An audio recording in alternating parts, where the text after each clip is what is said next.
Hello YouTube, welcome once again to a very exciting video, and we are continuing from where we left off last time on the Mirage 2000 Charlie. This time we are doing the tutorial number 2, introduction to the INS. Beautiful aircraft, beautiful simulator. I think it's gonna be lots of fun and quite a challenge. Quite a challenge. Let's go for it.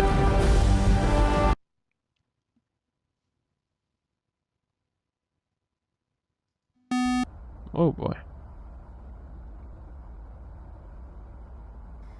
Welcome to the second training mission for the M2000C module. In this lesson, we will cover the basics of the INS, including modifying existing waypoints and adding new ones, as well as doing the INS update. You will notice that we start this session with all systems active and an aligned INS. Correct. The first thing to remember, and I mentioned this last time already, is that the INS should not be treated as an older version of the GPS. It doesn't emit or receive any signal that would allow to determine the exact location of your plane. Instead, it uses a very complex set of gyroscopes and accelerometers to constantly calculate the position, orientation, and velocity of your plane. However, in order to be able to do this, it needs to be properly aligned to have an accurate starting point for all the calculations. That's why the alignment process is so important. Still, it's not a perfect tool and it suffers from integration drift, accumulated small errors in its velocity and acceleration measurements. As a rule of thumb, the accuracy will degrade by 1 mile for each hour of flight. You can correct that performing an INS position update, and we will cover this process during this sortie. Alrighty. Let's start with the two main panels used for navigation and INS. The PSM, or Poste de Selecteur de Mode, is located on the right console, just above the Environment Control panel. It is responsible for controlling the INS operations. The left knob lets you choose the mode of operation of the INS. In VEI, second position, the gyros remain off, but it is possible to introduce data into the system. ALN and ALCM are used for normal and memory alignment, respectively, while NAV is used as a standard mode during the flight. Finally, SEC is for emergency operations, in which INS provides only aircraft heading and altitude. Okay. The right knob will mainly be used in the first two positions. N is the normal default mode. The STS mode will show you the current INS alignment status. We won't need to touch any of these settings during this flight. Let's move on to the PCN, or Poste de Commande Navigation, the true heart of the INS system. The PCN is located on your right, just below the warning panel. We will go through its functions when you're airborne. This is a good time, though, to familiarize yourself with the PREP and DEST functions and with selecting waypoints. Okay.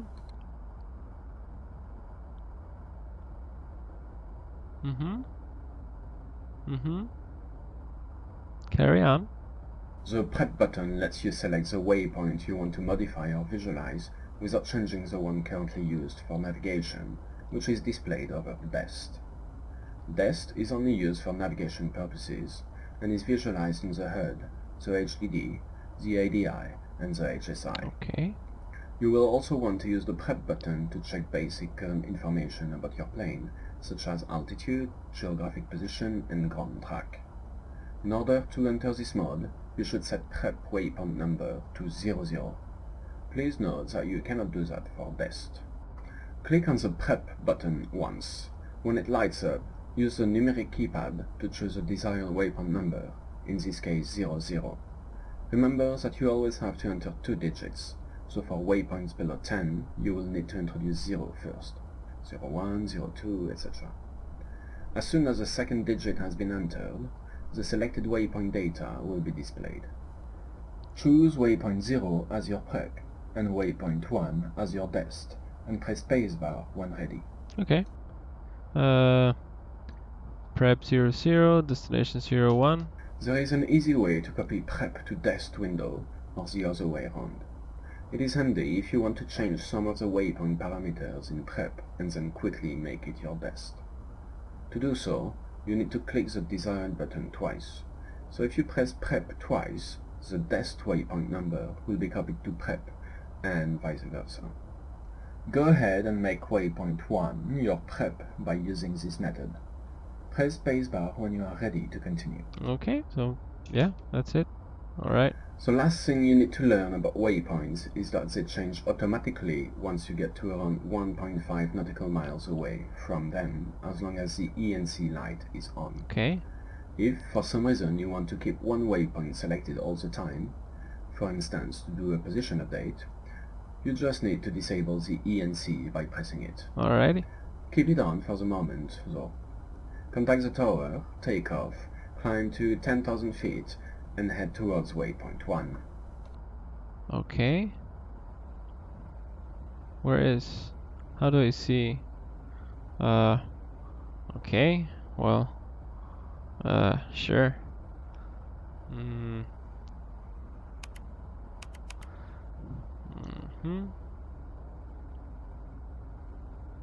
Atumi, in field 1-1. Request taxi to runway.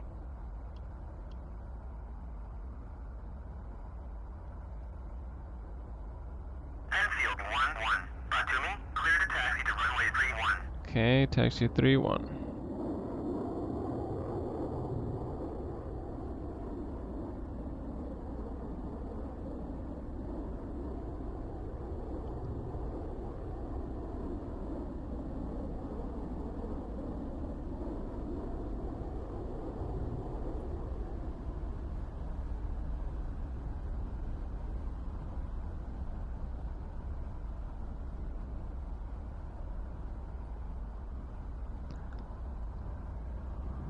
So where is my waypoint 1?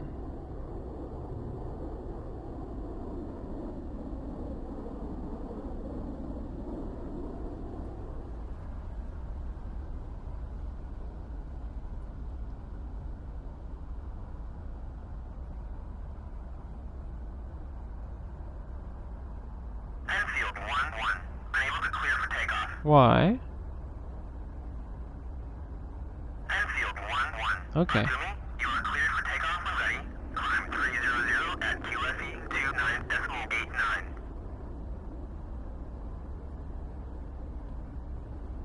Let's go.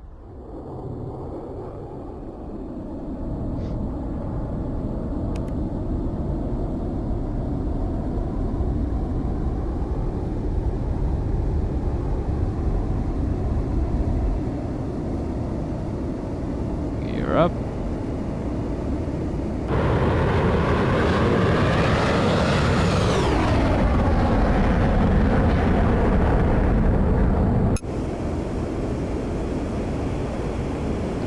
Okay, so waypoint 1.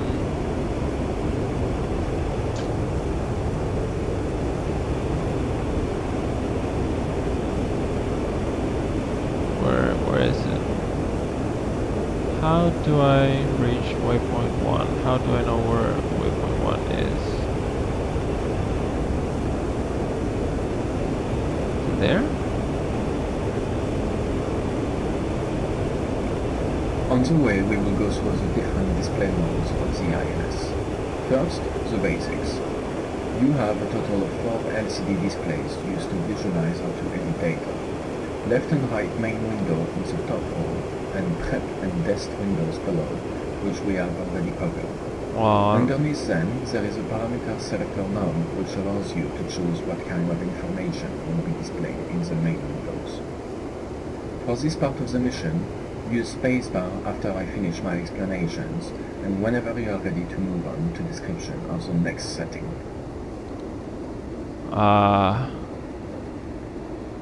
okay. Going from the top, the first position, marked RDTD, is used to display the selected course and selected time for test mode. We will return to this mode in the next training mission.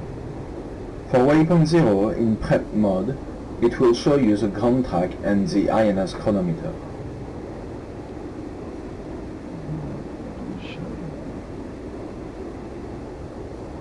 Okay.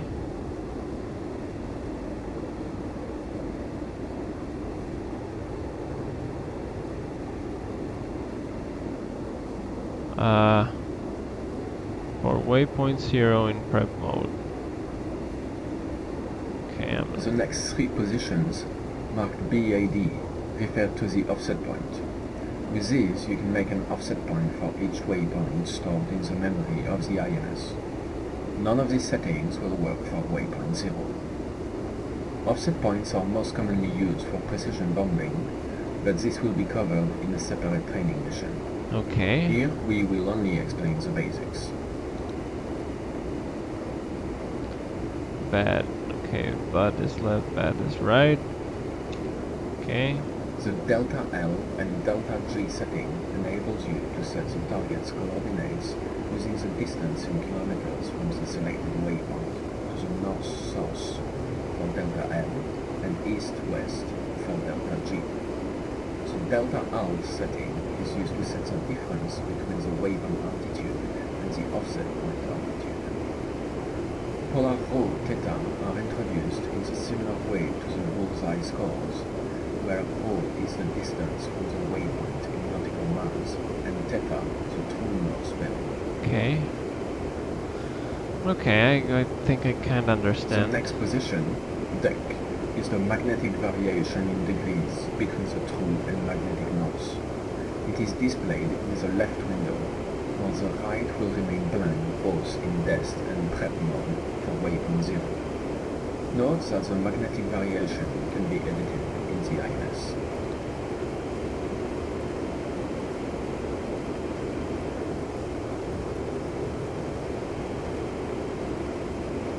The 338 is my course. Okay. So much stuff going on. DVFV position gives you wind direction and speed in knots. It works the same in both dest and prep mode. Okay. The TRVS setting will show the remaining time to select waypoint or offset point in the left window and your current ground speed in the right one. In prep Okay. mode for waypoint 0, only the right window will be active. It is especially useful if the mission briefing gives you ground speed of other assets, like tankers or planes you are required to escort.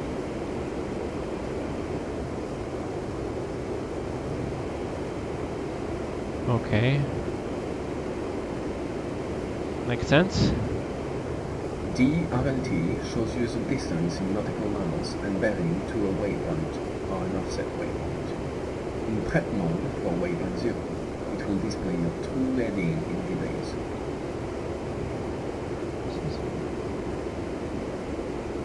Yes, that's the one I'm currently at. The last three positions are grouped together as but, which means waypoint in French. CPPD displays the runway heading in the left and runway glide scope in the right. Oh. You can also insert this data manually, which is useful for landing on airfields that do not have the ILS system installed. This position is not used in prep mode for waypoint 0.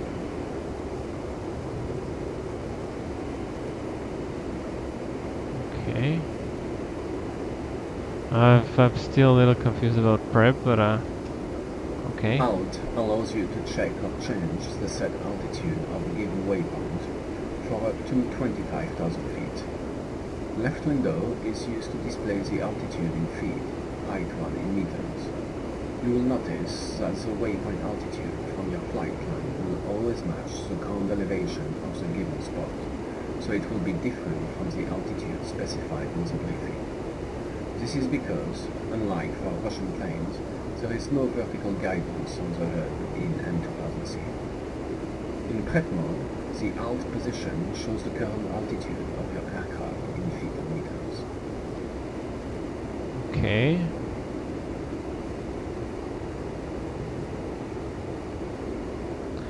The alt position. Finally, the LG position is used to determine or change the latitude and longitude coordinates of the waypoint and to display your current position if you are in the prep mode.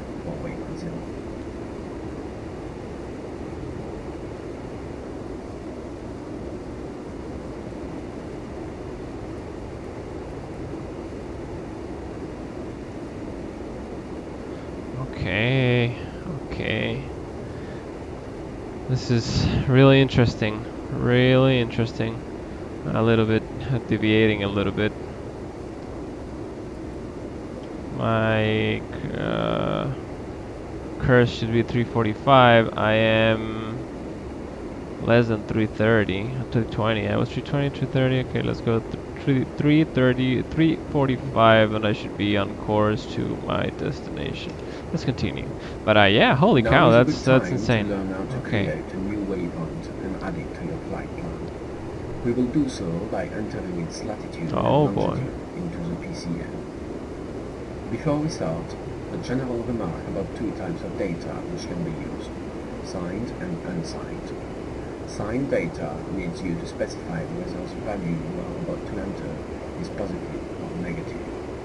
Examples are selecting north, east, south, west before entering waypoint coordinates, choosing plus or minus for altitude or magnetic destination. Unsigned data assumes that your input will always have a positive value. This will be true for runway heading and glide scope, selected bearing and time or offset distance. Okay. Alright, go ahead and press the prep button once, then select waypoint 2 by pressing 0 and 2 on the keypad. Put the selector knob in the LG position. You will notice that no data is displayed in any of the PCM windows. This is because waypoint 2 is a new one and it requires a set of latitude and longitude coordinates to be introduced before it can be used. Press spacebar when ready to proceed. Okay. Press button 1 or 7 on the keypad in order to select the left window. You will enter the latitude data, so first thing you need to do is select north by pressing 2. Next, enter the coordinates, 42, 32, 22. Once this is done, press the INS button to save it. If you make a mistake, you can clear the window by pressing the EFF button. Press spacebar when you are ready to continue. Now let's move to longitude. For that, first press 3 or 9 in order to select the right NC. Select east by pressing 6 and enter the following coordinates: 041, 47, 14. Next, save the data using the INS button. Waypoint 2 is ready to be used now. If you like, you can also set the desired altitude code. Let's do it now. Oh my god, I can barely hear him. Alt position. You have an option to use either feet or meters, which are displayed in the left or right window, respectively. Press 1 to select altitude in feet, then press it once again in order to indicate that you will be entering the positive data. A small plus will be displayed. Now enter 00262 and press the INS button. Press spacebar when you are ready to continue. Now you know how to enter new waypoints. In order to edit existing ones, you have to use exactly the same system, choosing a desired waypoint in the head. Let's move on to the final part of this mission, which is the INS position gate. Press spacebar when ready to continue. Let's move on to the final part, which is the INS position. We will use the waypoint which you have just created in the screen. It should be close to the railway bridge not far from Zurich, a landmark which is quite easy to spot and recognize. Select waypoint 2 as your best now and turn it north. Generally speaking, for the INS update, you will need to use a landmark with a known position and elevation in order to perform a successful update. It also has to be set up as one of the waypoints in the flight.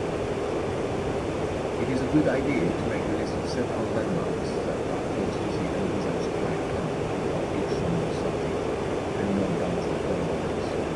That way, you can always choose one of them, enter its position into the INS, and use it as the update.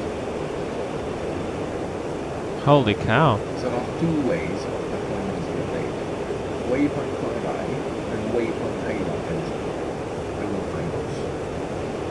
Once you get to less than 10 nautical miles on the waypoint, you will see a cross showing its position on the map. First thing that you will need to do is to visually acquire the landmark. It may be located quite high on the waypoint between two islands. Press spacebar when you can locate the landmark. That's insane. Okay, navigate directly towards the landmark disregarding the INS cues. Once you are over it, press the rec button. Once you're over it, press the rec button. Holy shit. Navigate directly towards the landmark disregarding the INS cues.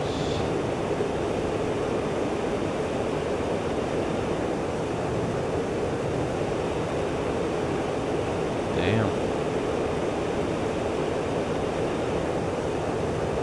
Should be at 150. Let's go.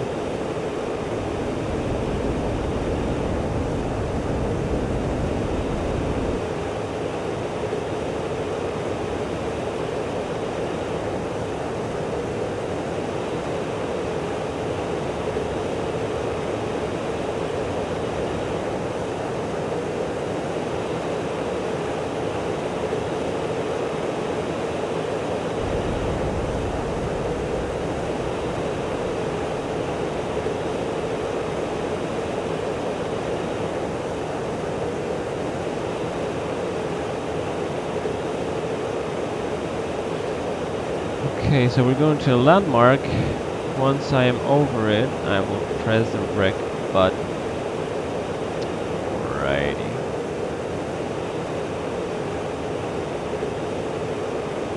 Let me see if I can... Because this is insane. I need to hear him a little bit better.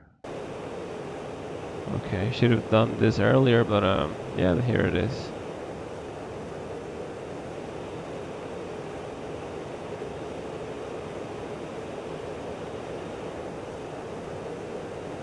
This is beautiful. Absolutely beautiful. Okay, so I should be about 20 miles away.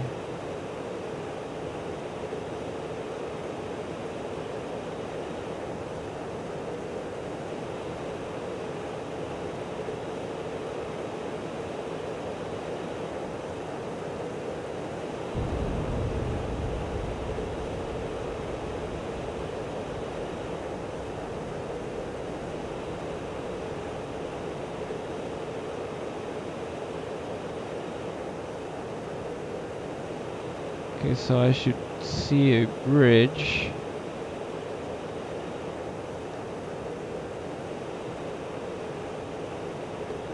I'm assuming that one is the bridge.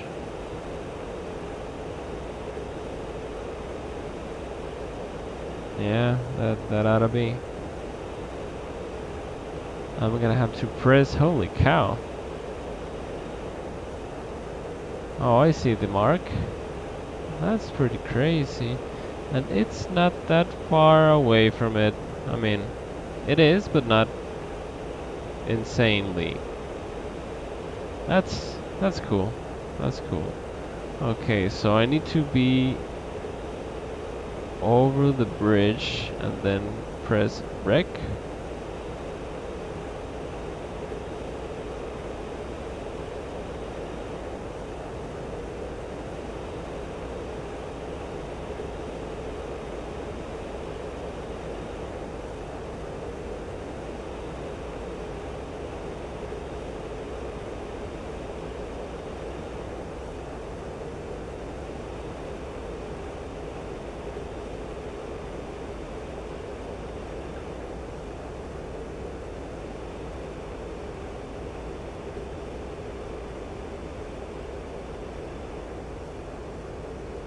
Good.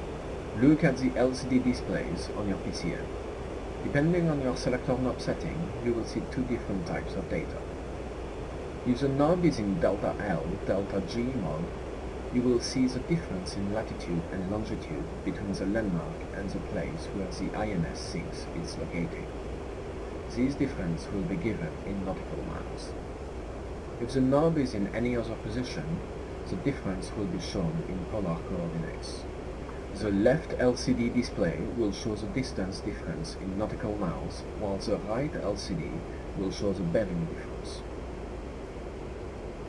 It is up to you to decide whether the data you see is correct or not. If you want to accept it, press the VAL button. The accumulated drift will be corrected and both REC and VAL buttons will go dark. Go ahead and press the VAL button or make another attempt to do the position update. Use the F10 menu if you want to give it one more go. I will repeat the F10 instructions for menu. you.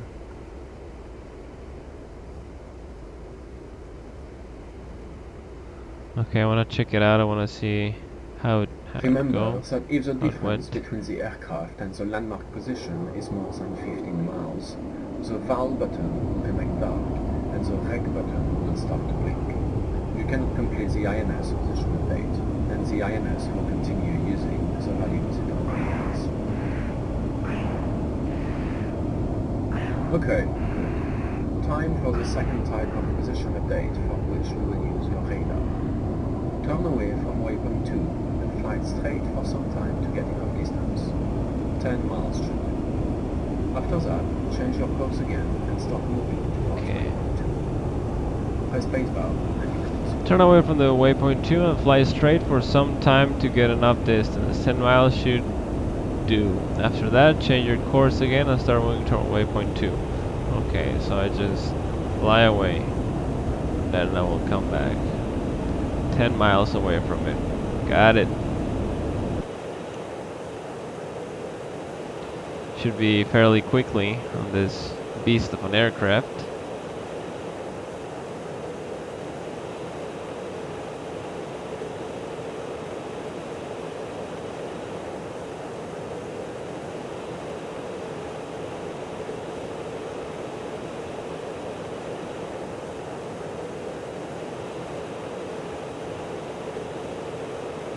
Okay, 10 miles away. Let's go back.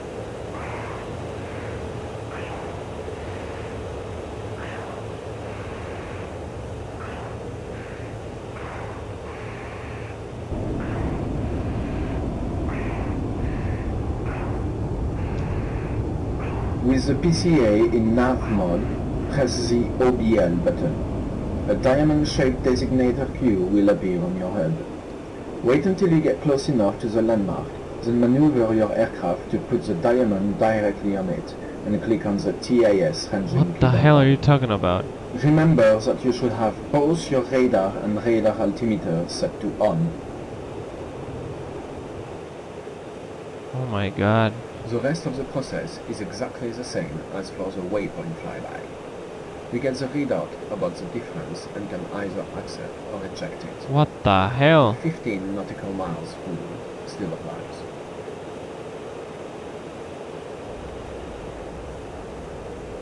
What the hell are you talking about, boy?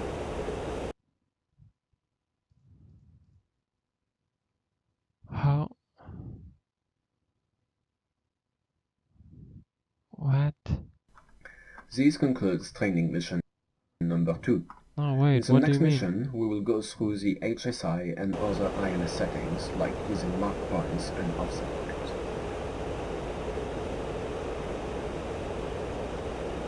What the hell are you going through, man? What?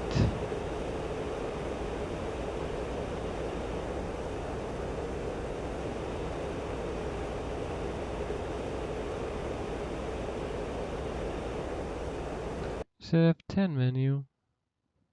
Where? What? Okay, so yeah, I don't know what? Okay, this is what I'm gonna do. I'm gonna watch the replay, which I am recording at the time being, and I'm gonna see what the hell he was talking about, because I really want to know. That sounded really exciting.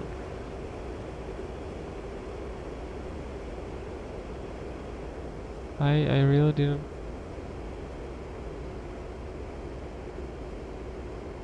I didn't follow what he was going through. And radio altimeter. The other altimeter. Radio altimeter is this one, isn't it? Radar altimeter. HUD altimeter, yeah. Should be an H, shouldn't it? This should be on M. Or am I wrong?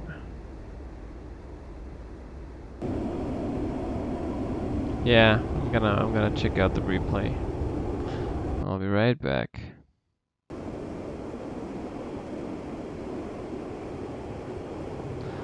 Alrighty, so it seems I know now what he was talking about. So he said, with PCA in nav mode, press the OBL button. So I'm guessing the PCA is this one. I can't remember. It's too much information. It says press the OBL button, which here it is. So I'm gonna press the OBL button, see what happens. Red radar. Okay, so finally, it seems I found out. Let me just get into my course. It's 347. Okay. 347. And we are 22 miles away. Not that far away, really.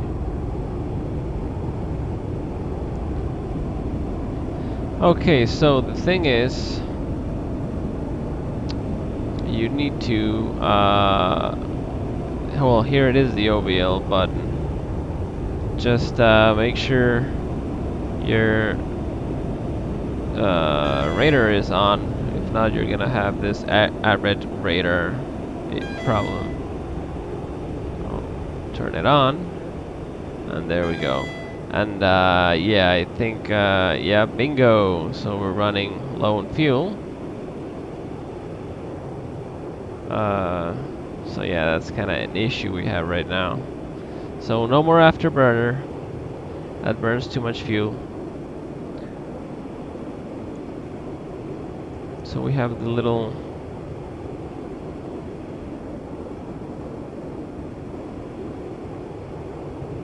well, boy. The little diamond. So it says a diamond-shaped designator designator cube will appear on your HUD. Wait until you get close enough to the landmark, then maneuver your aircraft to put the diamond directly on it and click on the task ranging keyboard bind. And the task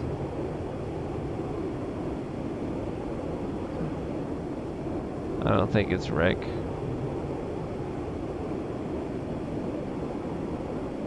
The task ranging keyboard bind.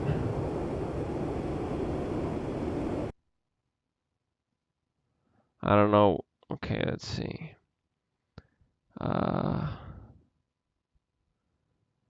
Just controls. Search. Task.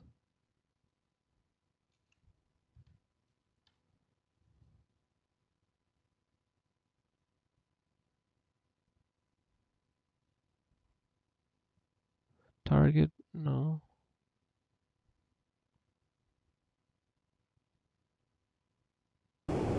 Oh, maybe I know which one it is. Let me see. Okay, let's see.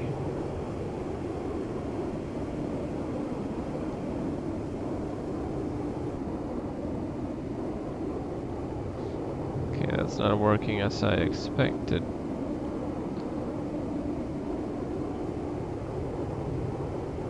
Oh, that's a gear. Oh, I see. Oh, that's not what I wanted to do. So I need to point the diamond? Why is the diamond so far up?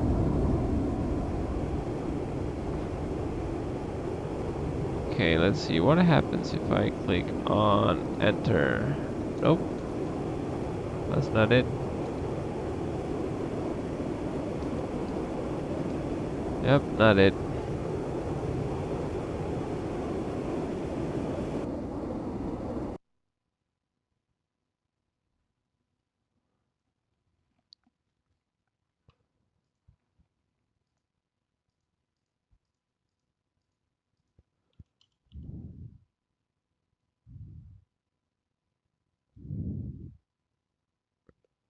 Okay, so this is the one. Okay, so this is the problem. I didn't even have it, I had a button for it. So the magic slave. AG designate INS position update. I am going to... Where am I gonna set it? Oh boy. Okay.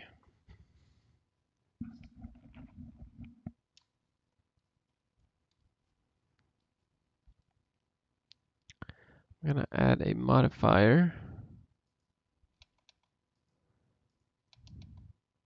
This is gonna be it. And here I'm gonna use the modifier with this one. That should be good enough. Let's see what happens. Okay. Let's go back.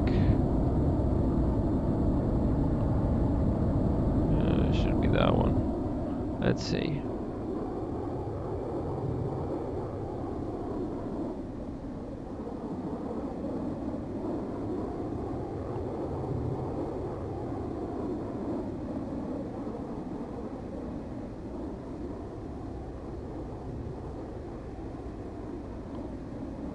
Let's see the deviation. Let's see if I point it right there and then press this button.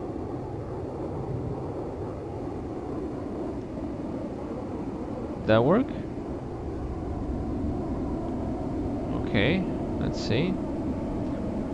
Now this is blinking.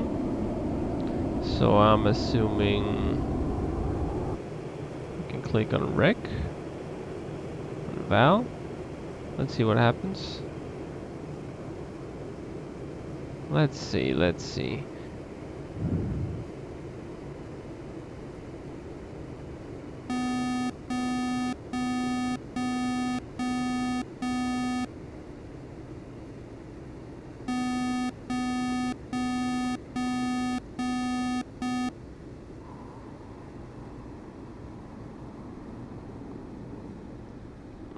Yep.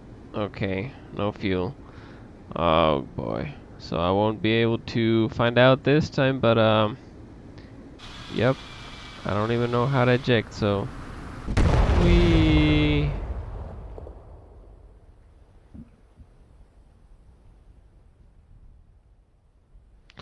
Oh man, this is some complicated stuff.